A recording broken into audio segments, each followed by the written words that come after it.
नमस्कार दोस्तों, आपका स्वागत है योगेश महाजन लीगल चैनल पर। योगेश महाजन लीगल चैनल पर हम आपको प्रस्तुत करेंगे नवीनतम सुप्रीम कोर्ट के फैसलों और विभिन्न अन्य न्यायालयों के फैसलों पर और विधि ज्ञान को प्रसारित करने का प्रयास करेंगे। इस चैनल पर हम न्यायिक फैसलों के महत्व को समझाने और विधि समझौतों की युक्तियों को समझाने का प्रयास करते हैं। हमारा मकसद है कानून और न्याय के क्षेत्र में ज्ञान को आपके पास पहुंचाना, तो कृपया हमारे चैनल को सब्सक्राइब करें, घंटी आइकन दबाएं, वीडियो को लाइक और शेयर करें। दोस्तों, माननीय सुप्रीम कोर्ट का एक फैसला आया है जो कि 8 जनवरी 2025 का है। यहाँ पर माननीय सुप्रीम कोर्ट ने एक्सेप्ट किया है कि कोर्ट्स की एरर की वजह से एक जुवेनाइल को 25 साल जो है वो इनकार्सिनेशन फेस करना पड़ा। तो आइए हम इसके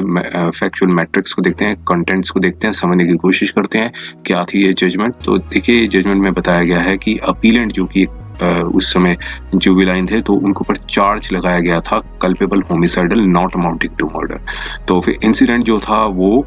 15/11/1994 का था, जिसमें एक स्टेटमेंट भी ली गई थी 313 CRPC के अंदर। जो स्टेटमेंट ली जाती है जब भी अक्यूज्ड होता है, उसकी एक स्टेटमेंट ली जाती है ट्रायल में। तो उनकी स्टेटमेंट ली गई थी जो रिकॉर्डेड की थी ट्रायल कोर्ट में। और फिर जो स्टेटमेंट के मुताबिक कि जो अपीलेंट ने अपना नाम, फादर्स नेम, एज और अदर पर्टिकुलर्स थे वो बताए थे। तो फिर उसके बाद उन्होंने उनसे जब एज पूछी गई तो उन्होंने बताया कि 20 साल थी 7 मार्च 2001 को। फिर 26 नंबर क्वेश्चन पर ये बताया गया कि उन्होंने एक बैंक अकाउंट ओपन किया था और एक चेक बुक भी इशूड हुई थी। अब यहाँ पर उस स्टेटमेंट को इररेलेवेंट कंसीडर किया गया इन कॉन्टेक्स्ट टू द जुबिलेंटी। और फिर जब कन्विक्शन हुई थी तो उन्होंने एक जुबिलेंटी की एक जो प्लिया थी वो रेज की थी जब सेंटेंस की जो हेयरिंग डिसाइड मीन्स जब उस पर निर्णय होना था। उन्होंने कहा कि वो 17 साल की उम्र थी जब ऑफेंस हुआ था। एट द अकरेंस के टाइम उनकी 17 साल ऑफेंस थी। तो ये भी डिस्प्यूट नहीं था कि वो इलिटरेट हैं। और ट्रायल कोर्ट ने जो स्टेटमेंट थी जो कि बैंक अकाउंट में जो स्टेटमेंट रिकॉर्ड की गई थी, मीन्स जो स्टेटमेंट थी रिगार्डिंग द बैंक अकाउंट, और प्रिज्यूम्ड कर लिया कि वो एक मेजर है और उनको मौत की सजा, डेथ सेंटेंस थी वो सुना दी, जो कि नेचर ऑफ द क्राइम जो था वो किया गया था। जब अपील हाई कोर्ट में डाली गई तो अपीलेंट ने एमिकस क्यूरेरी द्वारा रिप्रेजेंट किया गया और अटेम्प्ट ये किया गया कि फिर से प्ली ऑफ जुबिलेंटी की जो प्ली थी वो रेज की गई। और ये कहा गया कि अपीलेंट को एक जुबिलाइन कोर्ट से ट्राइड किया जाना चाहिए, उनका केस जुबिलाइन कोर्ट में चलना चाहिए था और उन्हें बेनिफिट ऑफ जुबिलाइन का भी मिलना चाहिए था। लेकिन फिर से बैंक अकाउंट और चेक बुक के ऊपर रिलाइड किया गया और ये मीन्स थिंकिंग ये की गई कि जो ट्रायल कोर्ट और हाई कोर्ट ने भी जो ऑफेंस किया गया था उसी से मुताबिक जो थी सजा को बरकरार रखा। फिर मैटर जो है सुप्रीम कोर्ट में आया और फिर उसके ऊपर अपीलेंट ने रिलायंस किया। जो बर्थ सर्टिफिकेट जो था वो इशू हुआ था, एक बोर्ड का नाम बताया गया, वहां से इशू हुआ था। और जो कि बर्थ सर्टिफिकेट जो था 28 अप्रैल 2001 का था, तारीख बताई गई थी। और इस माननीय सुप्रीम कोर्ट ने पाया कि जो रीजनिंग थी, जो हाई कोर्ट की जो रीजनिंग थी उसमें कोई कमी नहीं है। तो इसलिए जो अपील थी वो डिसमिस कर दी और जो व्यूज एक्सप्रेस किए गए थे ट्रायल कोर्ट और जो कि हाई कोर्ट ने दिए थे उसको भी कंफर्म कर दिया माननीय सुप्रीम कोर्ट ने उस समय। अब उसके बाद अपीलेंट ने रिव्यू पिटीशन फाइल की थी और उसी फैक्ट को रिटायरेट किया कि वो माइनर थे जब ऑफेंस हुआ था। और यहाँ पे ये भी पॉइंट आउट किया कि जो उनके जो डिसीज्ड एम्प्लॉयर हैं उन्होंने डिटेल्स जो थी वो फिल्ड की थी जब उन बैंक अकाउंट ओपन किया था। तो फिर उसके बाद रिव्यू पिटीशन भी डिसमिस हो गई और उसके बाद मर्सी पिटीशन थी वो फाइल की गई थी governor of state of Uttarakhand, वो भी रिजेक्ट हो गई। फिर उसके बाद रिट पिटीशन फाइल की गई माननीय सुप्रीम कोर्ट में अपीलेंट्स के पेरेंट्स में एक सोशल वर्कर के थ्रू, और कॉपी जो थी स्कूल सर्टिफिकेट की वो लगाई गई थी जो कि 19 जून 2003 का था और जो कि हेडमास्टर और ट्रांसफर सर्टिफिकेट इशू हुआ था 28/4/2001 को। और फिर जो रिट पिटीशन थी जिसमें इन्वोक किया गया था आर्टिकल 32 ऑफ कॉन्स्टिट्यूशन के तहत, उसे डिसमिस कर दिया गया था 16 फरवरी 2005 में और लिबर्टी दी कि आप क्यूरेटिव जुरिस्डिक्शन है कोर्ट की को आप इन्वोक करें। और उसके बाद क्यूरेटिव पिटीशन भी फाइल की गई तो वहां पर एक काउंटर एफिडेविट भी फाइल किया गया था क्यूरेटिव पिटीशन में। और रिस्पोंडेंट नंबर जो 2 है उन्होंने वेरीफाई किया था स्कूल सर्टिफिकेट को और एक और सर्टिफिकेट प्रोड्यूस किया था जो कि 7 जनवरी 2006 का था, वो भी बोर्ड द्वारा दिया गया था, जो स्कूल का बोर्ड है उसके द्वारा दिया गया था, इशू हुआ था। उस फैक्ट को रिटायरेट किया कि अपीलेंट की जो उम्र है वो 14 साल है यहाँ पे जब ऑकरेंस हुआ था। तो अब रिस्पोंडेंट नंबर 2 ने ही जो है जो उम्र थी वो 14 साल बताई। अब लेकिन अब यहाँ पर भी माननीय सुप्रीम कोर्ट ने क्यूरेटिव पिटीशन को डिसमिस कर दिया और जो ऑर्डर आया था क्यूरेटिव पिटीशन का वो था 6 फरवरी 2006 को। अब उसके बाद एक अमेंडमेंट हो गई थी जुवेनाइल एक्ट की, सेक्शन 7A 2000 एक्ट की जो थी अमेंडमेंट हो गई थी। और अब यहाँ पर अपीलेंट मदर्स ने एक मर्सी पिटीशन थी वो ऑनरेबल प्रेसिडेंट ऑफ इंडिया के पास समक्ष में फाइल की। और जब पेंडेंसी थी मर्सी पिटीशन की तब 2007 के जो रूल्स थे वो इफेक्ट में आ गए थे और उसमें एक ऑसिफिकेशन टेस्ट भी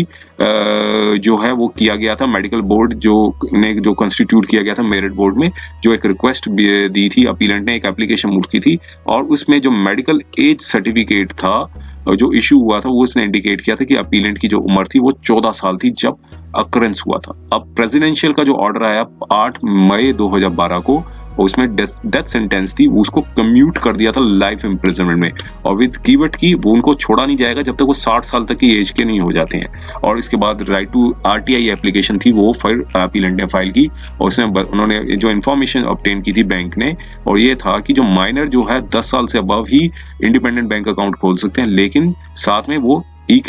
उनको जानकारी होनी चाहिए कि किस तरह लिखना है और पढ़ना है और चेक बुक इशू नहीं की जाएगी। कभी कोई भी चेक बुक, जो साथ में ये भी इंफॉर्मेशन दी थी, कोई भी चेक बुक इशू नहीं, no check book was issued for the bank account, और जो भी अपीलेंट के नाम पे जो कोई भी चेक बुक इशू नहीं की गई थी। फिर उसके बाद एक सब्सिक्वेंट क्यूरेटिव पिटीशन भी फाइल की गई जो कि रिजेक्ट कर दी थी रजिस्ट्री ने, कि कहा कि ये मेंटेनेबल नहीं है।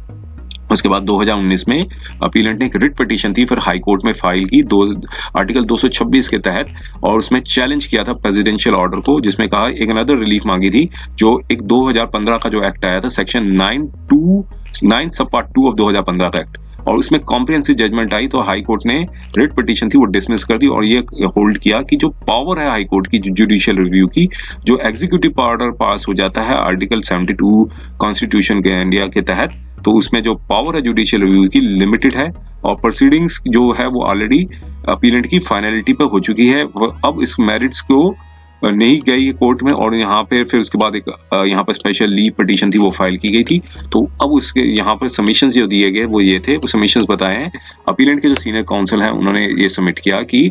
हाई कोर्ट ने एरर की थी कि उन्होंने कंसीडर नहीं किया एक इंडिपेंडेंट प्रेयर थी जो कि अपीलेंट ने सॉल्व की थी और कहा इसकी ये कोई डिस्प्यूट नहीं था कि अपीलेंट की जो उम्र है वो 14 साल थी जब क्राइम जब ऑफेंस हुआ था और कोई जुडिशियल फाइनलिटी नहीं होती है, क्योंकि जो सेक्शन 9 सब पार्ट 2 2015 का जो एक्ट आ गया उसमें एनी स्टेज की जो वर्ड है वो ऐड किया गया, तो इससे कहा कि उसको इस मीनिंग को एक्सटेंड करना चाहिए और कोई कॉन्ट्रेरी फाइंडिंग्स जो थी वो भी अपीलेंट के अगेंस्ट में जुवेनाइलिटी के अगेंस्ट में नहीं दी गई थी और वो कभी भी जो जुवेनाइल है वो किसी भी स्टेज पे ले सकते हैं। और ये कहा कि ये ग्रेव इनजस्टिस हुआ है और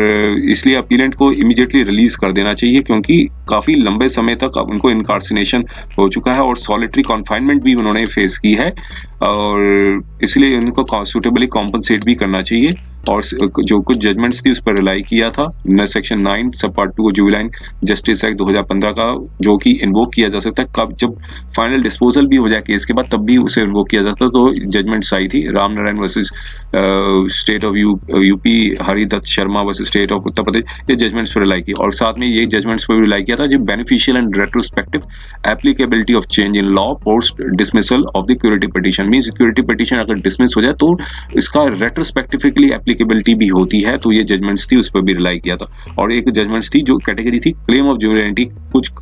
उसे कभी भी रेज किया जा सकता है जब प्रेसिडेंट जब अपनी जो पावर्स हैं एक्सरसाइज कर देते हैं आर्टिकल 72 ऑफ कॉन्स्टिट्यूशन के अंदर के तहत, तो वो उस समय उसके बाद भी जुवेनाइलिटी रेज की जा सकती है। तो जजमेंट्स पर रिलाई किया था Kehar Singh versus union of India, Ram देवाय चौहान वर्सेस बनी कांटा दास की। और लेकिन जो एडिशनल सॉलिसिटर जनरल थे उन्होंने इसको अपोज किया, कहा कि रिस्पोंडेंट जो है वो मींस उन्होंने सबमिशन ये दी कि जो अपीलेंट है वो रीओपन और रीहेयर करना चाहते इशू को, जो कि ऑलरेडी फाइनलिटी पे हो चुका है। मर्सी पिटीशन भी कंसीडर की जा चुकी है और फिर इसके लिए कोई इंटरफेरेंस की जरूरत नहीं है। स्पेशली पिटीशन मेंटेनेबल नहीं है। बोन ऑसिफिकेशन टेस्ट जो था वो सोल बेसिस नहीं है जिससे डिटरमाइन किया जाए कि appellate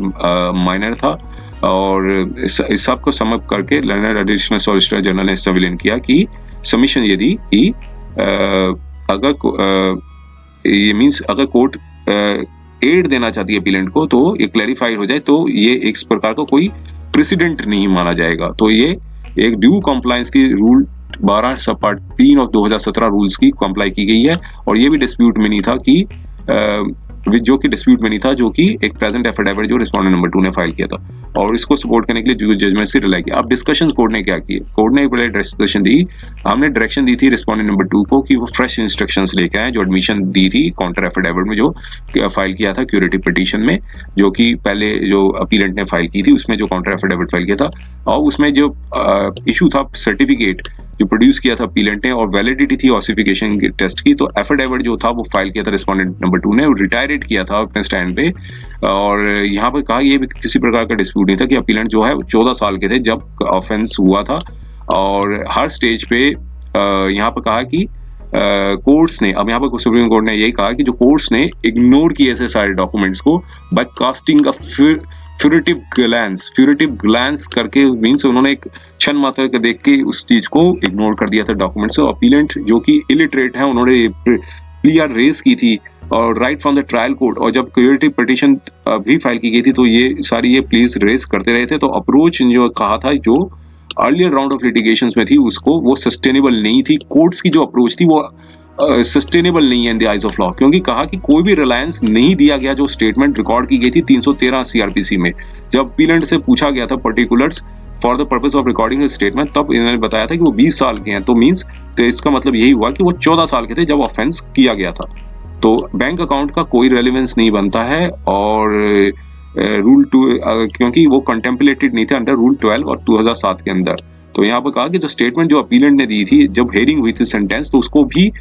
pail into the insignificance, means उसको भी कंसीडर नहीं किया गया। और कि जबकि वो माइनर थे जब ऑफेंस हुआ था, कमीशन ऑफ ऑफेंस हुआ था अंडर 2000 के एक्ट के अंदर भी, 2015 के एक्ट के अंदर भी उसे माइनर ही माना जाएगा। और 2000 एक्ट कहा था कि जब इनेक्ट तब हुआ था जब ऑलरेडी कन्विक्शन हो चुकी थी, तब भी अगर हमें ये भी अज्यूम कर ले 1986 एक्ट जब वोग में था तो ये प्रोसीजरल मैंडेट था वो फॉलो नहीं किया गया trial court even high court द्वारा। इस कोर्ट ने भी अपीलेंट ने रिलाई किया था स्कूल सर्टिफिकेट में जब वो क्रिमिनल अपील फाइल की थी, तो वहां पर एक रिव्यू पिटीशन जो फाइल की गई थी उसमें भी रिलाई किया गया था। एडिशनल डॉक्यूमेंट्स भी फाइल किए थे अपीलेंट ने रिट पिटीशन में, और जब क्यूरेटिव पिटीशन सब्सिक्वेंटली फाइल की गई थी तो एक और काउंटर एफिडेविट भी फाइल किया था स्टेट ने, उसने सर्टिफाई भी किया था ये डॉक्यूमेंट्स जो है वो ट्रू हैं, तो इस पिटीशन को भी डिसमिस कर दिया था बिना किसी रीजंस के। तो यहाँ पर कहा कि हम ये तो अब कहा कि 2 ओकेजन्स में भी सेम स्टेटमेंट्स भी मींस उसको कोर्ट ने कंसीडर किया था कि मींस उसको कोर्ट ने कहा कि रेलिवेंट नहीं है जो स्टेटमेंट्स जो है 2 ओकेजन्स में रिस्पोंडेंट नंबर 2 ने जो पहले बताई हुई थी। तो यहाँ पर हमने कहा कि जब प्ली ऑफ ज्यूविलिटी जब रेज की गई थी तो उसे डील्ड करना चाहिए था एग्जिस्टिंग लॉज के तहत जो रेलिवेंट पॉइंट ऑफ टाइम। तो ये कोर्ट ने यहाँ पर कहा और कहा कि कोई इंक्वायरी की आवश्यकता नहीं थी जो एफोर्सेड पोजीशन के मुताबिक। तो हमारे कंसीडर रिव्यू में द कोर्ट्स जो है उसको डील करनी चाहिए थी। रिट पिटीशन आर्टिकल 32 के अंदर फाइल की गई थी, तो एक इंडिपेंडेंट प्रेयर लगाई गई थी कि इन्फोर्समेंट ऑफ राइट जो कन्फर्ड होता है अंडर सोशल वेलफेयर लेजिस्लेशन में। और सब्सिक्वेंट रिट पिटीशन भी फाइल की गई थी हाई कोर्ट में और 2 डिफरेंट प्लेयर्स भी मेट की गई थी और अपीलेंट्स की वो प्ली ऑफ ज्यूविलिटी और कॉन्सिक्वेंशियल रिलीज की मांगी गई थी। और जुडिशियल और अल्टरनेटिव कहा था कि रिव्यू किया जाए जो डिसीजन का, तो प्रेसिडेंट और गवर्नर का कॉन्सिक्वेंट रिलीज किया जाए। तो यहाँ पर कहा कि एग्जीक्यूटिव कैनॉट भी को ऑर्डर को जो इंटरप्रेटेड नहीं किया जा सकता है कि उन्होंने अंडरटेक कर ली है एडजुडिकेशन जो determining the age of the accused, जो फर्स्ट प्रेयर जो थी जिसमें इन्वोक किया गया था सेक्शन 9(2) ऑफ द 2015 एक्ट के तहत। अब यहाँ पर कोर्ट ने कहा हम फील करते हैं हाई कोर्ट ने एक एरर कमिट की थी जो उनकी जो रीजनिंग में, और जो अपीलेंट ने जो एक सफरिंग कर रहे हैं जो कि एरर्स कमिट की है कोर्ट्स ने। और अब यहाँ पर कहा कि जो कंडक्ट भी था प्रिजन में वो भी नॉर्मल था, कोई एडवर्स रिपोर्ट नहीं दी गई थी। और अब यहाँ पर कोर्ट ने कहा कि जो अपीलेंट ने अपॉर्चुनिटी लूज कर दिया कि वो री इंटीग्रेट नहीं कर सके सोसाइटी में, जो कि टाइम जो था द टाइम जबकि ही हैज लॉस्ट जबकि उसमें उसकी कोई गलती नहीं थी वो उसको अब रिस्टोर नहीं किया जा सकता। तो यहाँ पर कोर्ट ने कहा कि हम इस अपील्स को हम अलाउ करते हैं जो कंक्लूजन अराइव्ड हुई थी। अब यहाँ पर कोर्ट ने ये भी कहा कि हम इंक्लाइंड है कि जो सेंटेंस जो इम्पोज की गई थी उसको हम सेट असाइड करते हैं, और जो अपर लिमिट जो प्रिस्क्राइब की गई थी अंदर रेलेवेंट एक्ट में और जिसमें एक मेंटेन किया था कन्विक्शन रेंडर, तो यहाँ पे कहा कि हम ये इंटरप्रेटेड नहीं कर सकते कि जो प्रेसिडेंशियल ऑर्डर को हमने इंटरफेयर किया हो। तो हमारा जो कंसर्न जो है कि फेलियर ऑफ द कोर्ट की जो फेलियर थी जिसमें अप्लाई नहीं किया था जो मैंडेटरी प्रोविजन है 2015 एक्ट में, जिसमें स्पेशल रेफरेंस था प्ली ऑफ ज्यूबिलेंटी पे। तो हम यहाँ पर रिव्यू नहीं कर रहे हैं प्रेसिडेंशियल ऑर्डर को, बल्कि एक बेनिफिट दे रहे हैं जो प्रोविजन ऑफ 2015 के एक्ट का, जो कि डिजर्विंग पर्सन को। और कस्टडी जो सर्टिफिकेट जो है वो फाइल किया गया था रिकॉर्ड में, वो अपीयर्स करता है कि जो अपीलेंट ने ऑलरेडी इम्प्रिजनमेंट 25 साल की काट ली है, और अब वो जो टाइम था जिसमें सिग्निफिकेंट ट्रांसफॉर्मेशन की आवश्यकता थी सोसाइटी में, तो वो अपीलेंट जो है वो अनअवेयर है और वो इसलिए बहुत डिफिकल्ट होगा उनको एडजस्ट होने में। तो यहाँ पर Uttarakhand state legal services authority को कहा कि वो प्रोएक्टिव रोल प्ले करें और आइडेंटिफाई करें वेलफेयर स्कीम्स में जो स्टेट और सेंट्रल गवर्नमेंट द्वारा दी गई है, जिसमें फैसिलिटेट करें अपीलेंट को रिहेबिलिटेट किया जाए और स्मूथ री इंटीग्रेशन की जा सके सोसाइटी में जब उन्हें छोड़ा जाएगा। तो और विद पर्टिकुलर एम्फसाइज दिया जाए कि राइट टू लिवलीहुड और शेल्टर जो और सस्टेनेंस जो गारंटीड है under article 21 of the constitution India के तहत, और फर्दर डायरेक्शन देते हैं स्टेट अथॉरिटी को कि वो असिस्ट करें और एज जो स्कीम जो है एनी सच स्कीम जो जिसमें वो एलिजिबल हैं और जो अवेल करना चाहते हैं, तो वो ऐसी असिस्टेंस भी दें और जो कि concern district legal service authority द्वारा दी जाए। और स्टेट अथॉरिटी फाइंड पाती है कि ये एक्सपीडियंट्स है वो नेसेसरी है, तो इसमें रजिस्ट्री को डायरेक्शन दी कि वे कम्युनिकेट करें स्टेट अथॉरिटी को। तो अपील को अलाउ कर दिया और अम्बियन जजमेंट थी वो सेट असाइड कर दी, और सेंटेंस जो थी अपर लिमिट की जो प्रिस्क्राइब की गई थी अंदर रेलेवेंट एक्ट में, और कहा कि उसको सेट असाइड किया और मेकिंग इट क्लियर की कन्विक्शन जो है कि clear that the conviction shall continue. तो अपीलेंट को अब यहाँ रिलीज कर दिया, कहा कि अगर उसकी आवश्यकता नहीं है कि किसी दूसरे केस में। तो ये जजमेंट आई थी 8 जनवरी 2025 को। उम्मीद है कि यह वीडियो आपको पसंद आया होगा। अगर आपने अभी तक हमारे चैनल को सब्सक्राइब नहीं किया है तो कृपया इसे सब्सक्राइब कर ले और बेल आइकन दबाकर नोटिफिकेशन प्राप्त करें ताकि आप हमारे नए वीडियो से अपडेट रह सकें। अगर आपको यह वीडियो पसंद आया हो तो कृपया लाइक करें और अपने दोस्तों के साथ शेयर करें। हमारे चैनल पर आपको न्यायिक मुद्दों, कानूनी सलाह और कानूनी अपडेट्स के बारे में नवाचारिक और महत्वपूर्ण जानकारी मिलेगी। हमारे साथ बने रहें, क्योंकि योगेश महाजन लीगल आपके कानूनी सवालों का सहायक है।